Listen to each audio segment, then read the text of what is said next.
First off, it's all about the U. Continuing the series in the third preview of the 12-part opponent video series, we're going to talk about the 2011 Kansas State Wildcats. Now, many people in Big 12 country think Kansas State isn't going to do much this year. In fact, they're predicted to finish 8th in their conference. When you look at what Bill Snyder's done with that program, it is nothing short of remarkable. The MO of Snyder teams is fast starts out of conference, then tank once Big 12 play starts.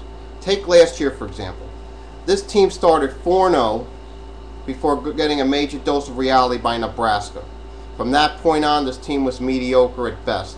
However, they did make a bowl game, going to the Pinstripe Bowl at Yankee Stadium before losing a tough one to Syracuse. When you look at the Wildcats on the field, this is a better team than the record shows. They lost 4 starters on offense, which includes their best runner in Thomas, and one on defense, Brandon Harold, who was a no-show at fall practice and is likely done at Kansas State. They do return 12 starters and a transfer from last year. On offense, they returned 6 starters, one of which is Colin Klein, who had some playing time last year, but also you have to remember he was also the leading rusher of all the players returning, making him a threat both in the air and on the ground. This year, Klein won't have to worry about being a leading rusher because they add a stud in Bryce Brown, who was from Tennessee. Didn't work out there. Maybe a fresh start in Manhattan will do wonders for Bryce Brown. Now with Bryce and Klein on offense, this is a 1-2 punch that could be pretty dangerous. But the wild card who might win that job in Manhattan is Justin Tuggle. From what their coaches are saying, this kid has a rifle arm and can run the ball quite effectively. Got to see how that situation plays out in Manhattan.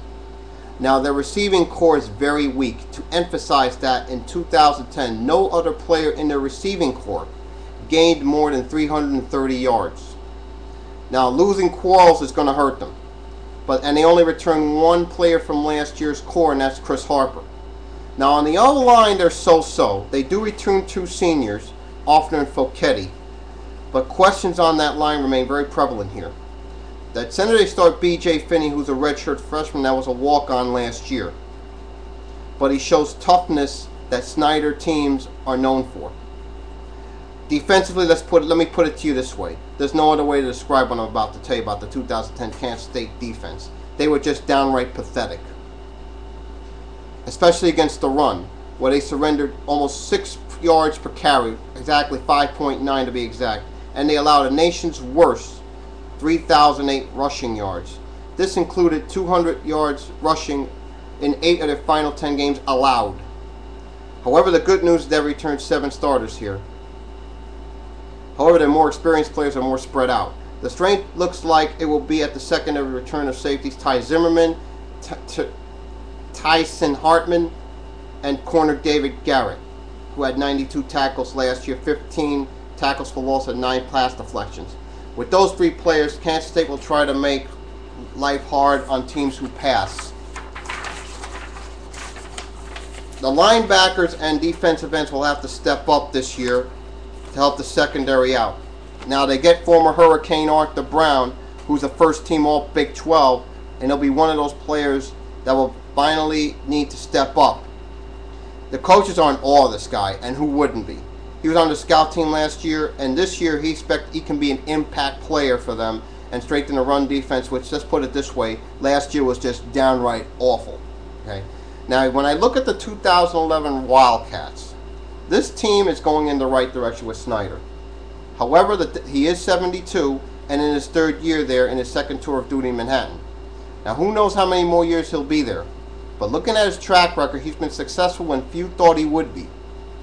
He brought in a bunch of JUCOs that weren't household names when they came in and made stars out of them. Now, frankly, if this team has a winning record, it may be the biggest miracle yet out of Snyder. But when you look at their schedule, it's brutal. Let's make no bones about it. The good news, there's no more Nebraska. The bad news, Oklahoma, Missouri, and Texas A&M are on the schedule. And some people do not expect them to beat Baylor in the conference opener on October 1st. And Iowa State's no gimme for them either. If they can be consistent and solid, they will get to better places. However, in 2011, it's not going to be one of those years. I'm predicting a 4-8 season for Kansas State, which is and 2-7 in the Big 12.